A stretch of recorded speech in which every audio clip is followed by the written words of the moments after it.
about it, actually, about nature. Um, for example, her sister talked about how they would explore the canyons when they lived in Arizona. They would explore Uh-huh. all over the place and climb and get into trouble and get, their jeans would get ripped on the rocks and they would find caves and all this stuff. And similarly, Nadine Gordimer told me how much Susan Sontag loved the bush because Gordimer actually took her to the African bush. And she said, I'd like to come back here and do some writing, and, find a place in the country and do some writing in South Africa. And she never had that opportunity. So she was a very urban person. She loved to walk in the city. I don't, I don't know why she didn't spend more time in nature. I can't answer that, but I know that she had her moments in nature because Uh-huh. of the stories that I've heard. Yeah. So Thank you. thank you. It's a tough question and one that I prefer not to answer in some ways. I think she's had a profound effect on several generations of American women. And whether you consider that American culture, I do. I'm not sure she had the influence she would hope to have had that's lasting.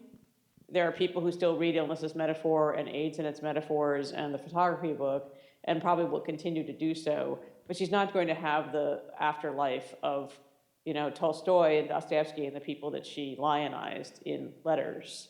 But I think as a figure, I mean, this is one of the things we struggled with in making the film. I think as a figure, as someone who inspires other people, and particularly women, who empowers them, she will have a continued and lasting influence, which is not what she was looking for, but it's still, I think, quite important. Well, Maker. the answer is always temporary insanity, of course. Uh, but I was saddened by her death, and I felt that an important voice had gone out of the world. And I also felt that younger generations would not know anything about Susan Sontag because she had already lost some of the focus. I'm going to unplug the headphones again. She was no longer in the public eye in the way that she had been, and I felt that younger people wouldn't know who she was, which is true. And so I wanted to make film to at least introduce them to who the person that Susan Sontag was, and hope that they would go and read her work and do the things that we couldn't do in the movie. So it came from that. And it was kind of, for a filmmaker, it was a pretty tough subject. It was like climbing Mount Everest. So, I don't know what kind of people actually go climb Mount Everest, but they have to be a little bit crazy, I think.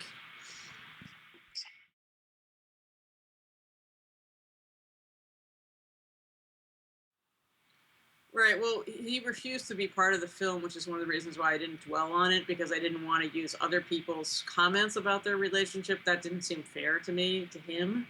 Um, I would have preferred that he participate, but I didn't think it was appropriate for people. We did have a lot of people making comments about their relationship in the interviews, but I really felt that I couldn't tell that story properly without him, which is why it's really not in the film. And he doesn't want to talk about his relationship with his mother, to the point that he wrote a book about her death, which is called Swimming in a Sea of Death, not the most upbeat title in the world.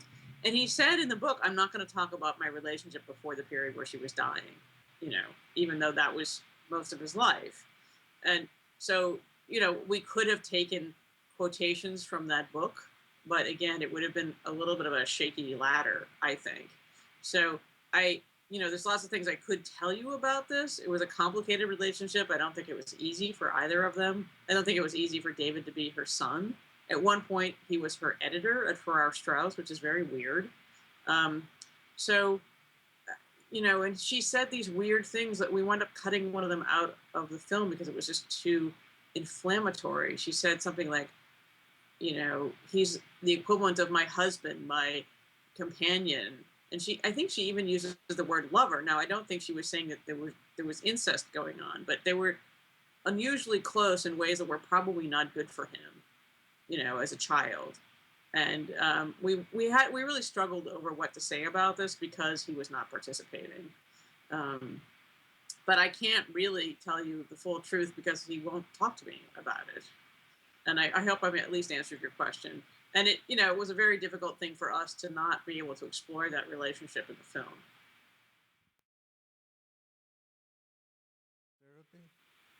It's funny because I think the therapists particularly love this movie. I mean, we don't have Right. that much that's psychological in the film, but it's just enough to get all the people who are that it have that orientation all excited.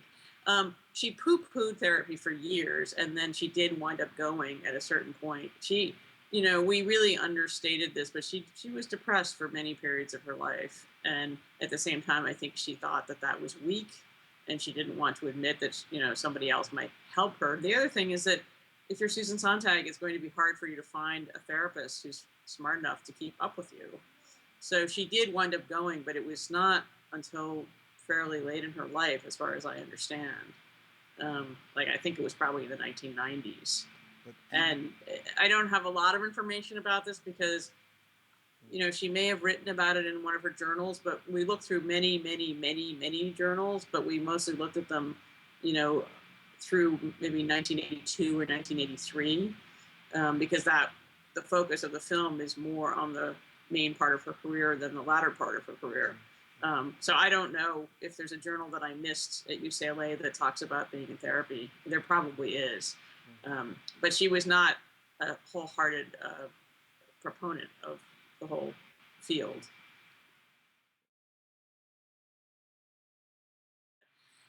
I think she was very contradictory, and one of the things that we wanted to show in the film was how incredibly contradictory she was.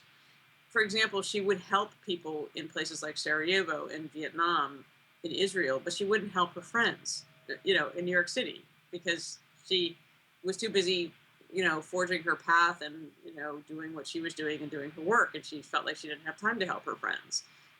In some cases, she could have really helped their careers as writers because she was very famous and more successful than they were. She didn't want to do that. So that's one kind of insensitivity. She was incredibly sensitive to music, to art, to beauty.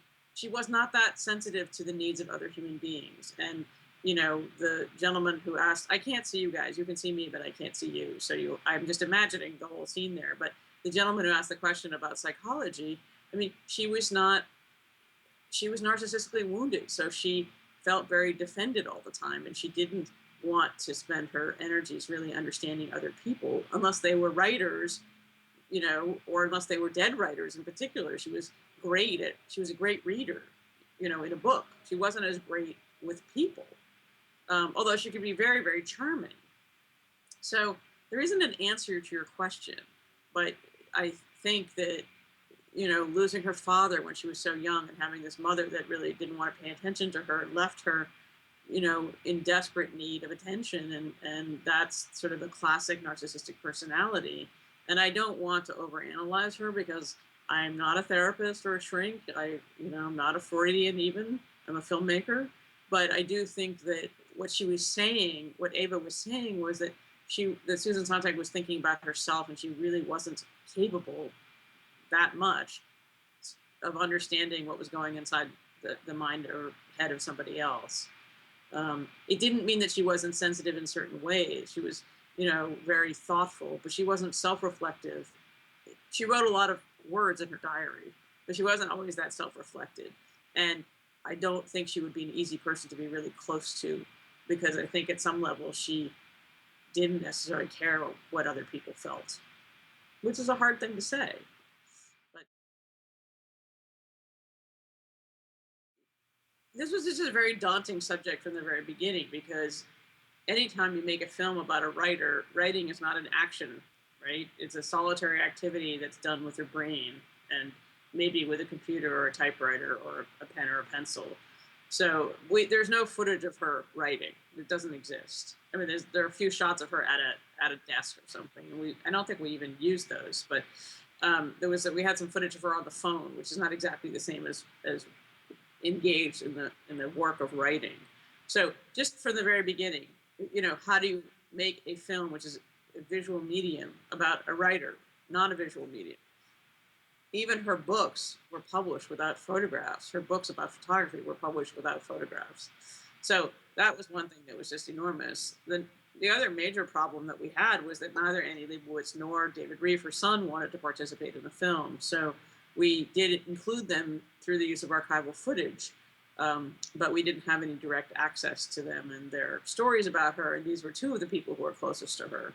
And I had to decide fairly early on in the process that I was going to make the film anyway, and that we were going to make the best film we could make without them.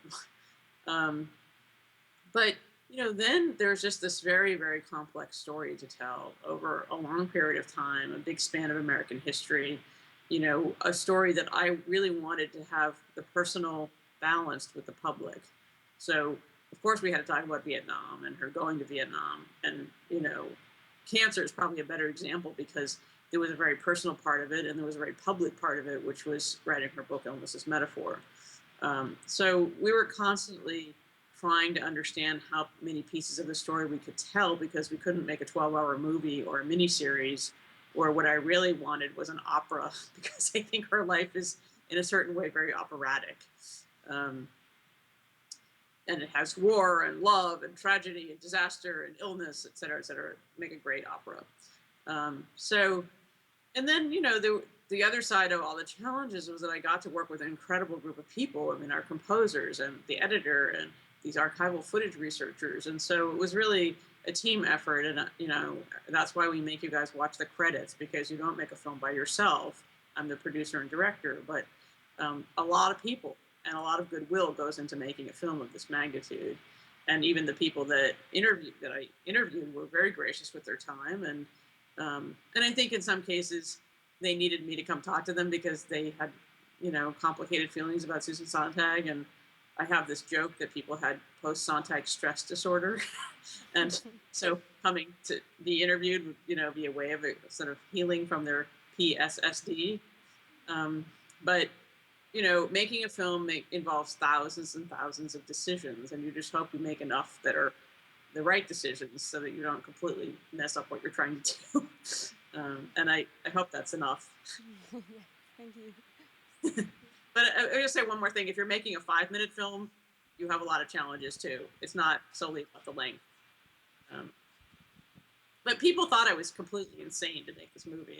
I would say that. And a lot of people never thought I would get enough money to finish it. And I was just too stubborn to stop.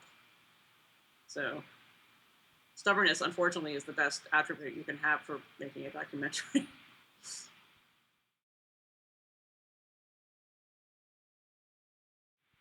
That's a really great question. I mean, I don't know what the answer is. I would just admit that as a child, I didn't know this, but I was sent to a shrink to be cured of my homosexuality, which was a couple of years before they took it out of the DSM, which was an incredibly damaging experience since I didn't know that I was gay at the age of 10. But I don't want to sidetrack about me. I mean, I'm sure that had something to do with it. There were therapists before in the 60s who did not believe that you could cure someone of homosexuality. So, it would have been harder for her to find the right person. But I think that, and there was an incredible amount of shame that she experienced as a young woman about all of this. But there was also, she lived in these very bohemian and avant-garde milieus where it wasn't such a big deal. I mean, it was less of a big deal for men, I think, in the artistic scenes that she was involved in the 60s in New York.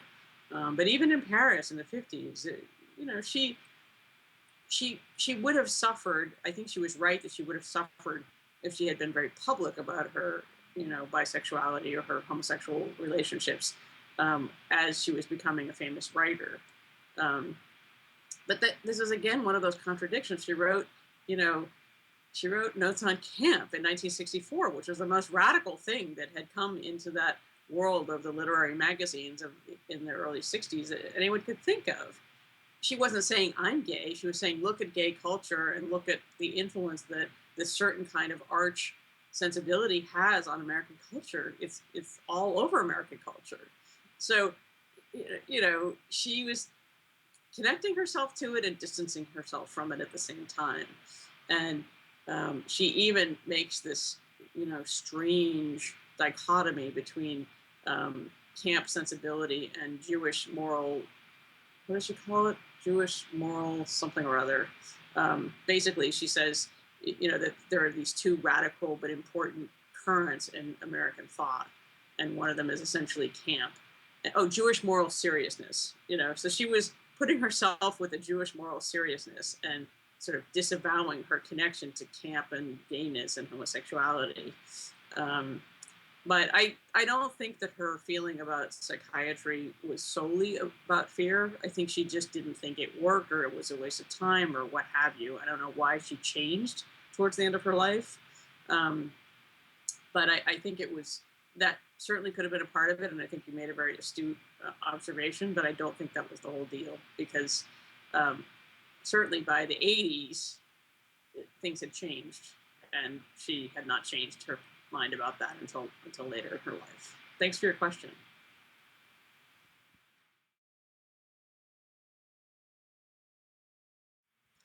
She was someone who completely resisted categorization, so I think it would be inappropriate for me to do that because it wouldn't be accurate.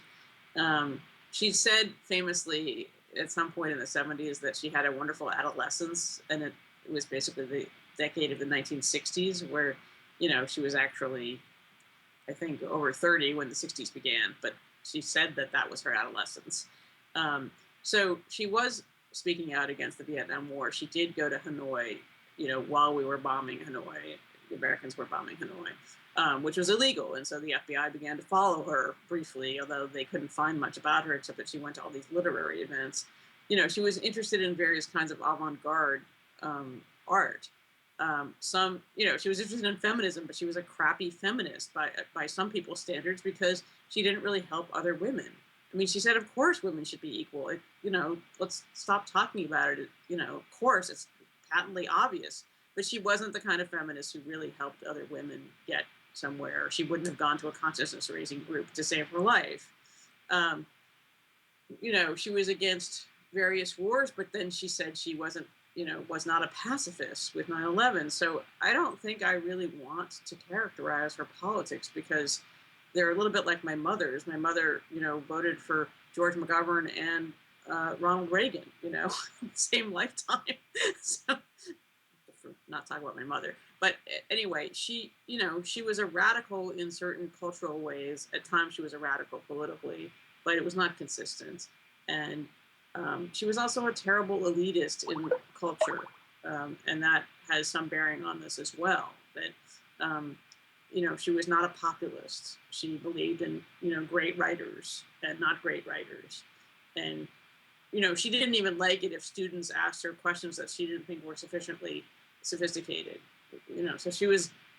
It's hard. It's hard to be a revolutionary if you're also a snob. I guess it's possible, but she certainly wrote. The white race is the cancer of human history, a very inflammatory thing. I think that she was. She felt that writers had to take a stand and take positions, but she was not an activist. And I think that that's an important distinction. And I think that she thought that writers had moral obligations, which is probably why she went and bore witness to 3 wars, which she certainly did not need to do to put herself in actual danger in these war zones. But it's not the same. It's not exactly the same as being an activist, and her positions changed all the time. And so, it's kind of hilarious to me that we have this footage of her on Nightline because what she was not a pundit. I mean, she was being forced to be a pundit in that footage, but she was much more complicated than that, and she needed time to think about things.